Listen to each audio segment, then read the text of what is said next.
If you love bread or you want to start making your own bread at home, then you've come to the right place. I love bread and I'm at home, so why not? Let's try this recipe and rate it from 1 to 10. So these are the ingredients you will need for this recipe. We will need our sugar, we will need our flour, we will also need some butter, some powdered milk, but I didn't have powdered milk, so I used liquid milk. We'll talk about that later. Oil and of course yeast. First, dissolve the yeast. To dissolve the yeast, you will need warm water. To dissolve the yeast, you need some milk. She said water, but since I didn't have powdered milk, I just used liquid milk, which should actually just be powdered milk mixed in with water. Don't be like me, and please use a bigger bowl. If you have a kitchen thermometer, that's perfect. We don't have a kitchen thermometer, so we'll just pour our yeast straight into the milk. Make sure you squeeze every last gram out of there. The next thing we're going to do is proof the yeast. You can make this process a bit faster by adding a little sugar. I'm all for going faster and things, so this is me just, adding the sugar.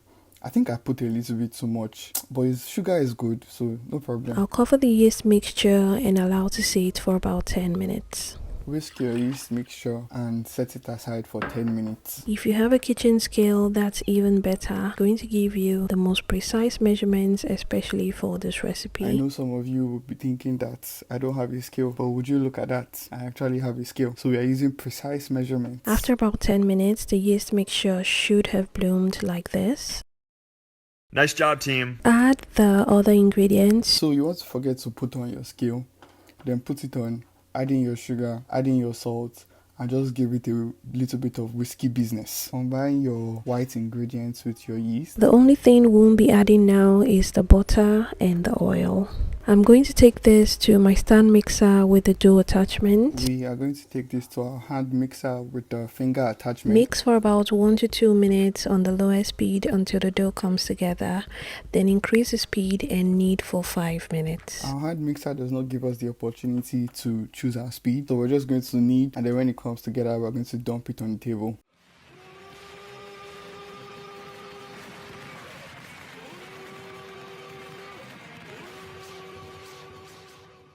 After about 20 minutes of kneading, it should look like this. After mixing for about 5 minutes, go ahead and add the butter and oil. See how I add my butter and oil?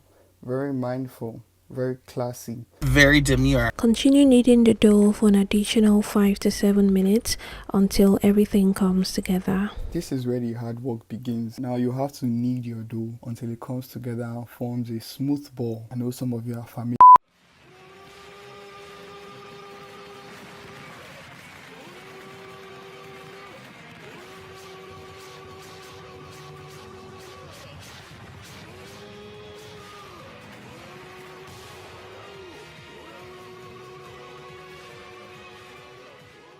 And when the dough is stretchy like this without tearing very easily, you know that the dough is ready and well kneaded. Currently our dough can't do that. For the sake of my pride, I'm not going to show you how it looks. Let's do some more kneading and I'll be back.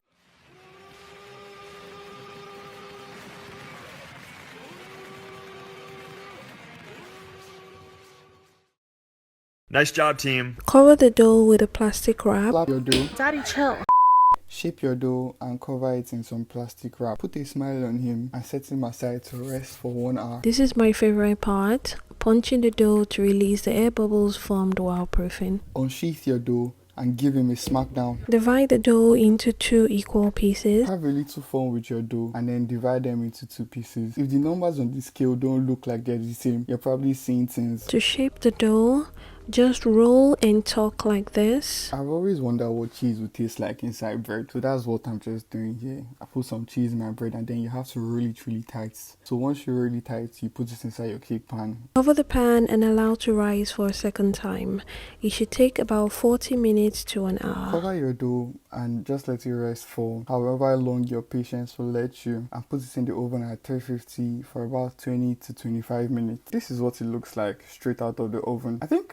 I mean, it has some character to it. Overall, the bread was quite fluffy and I promise you this did not even last up to 2 days in this house. This is a side by side of both our recipes, and I think, it's quite close. It just needs a little bit of, maybe just need to close one eye to see it well. I'll give this a 9 out of 10 for taste and a 10 over 10 for execution and recipe. That's all, guys, and if there's any recipe you want me to try out, let me know in the comments, and I'll see you guys.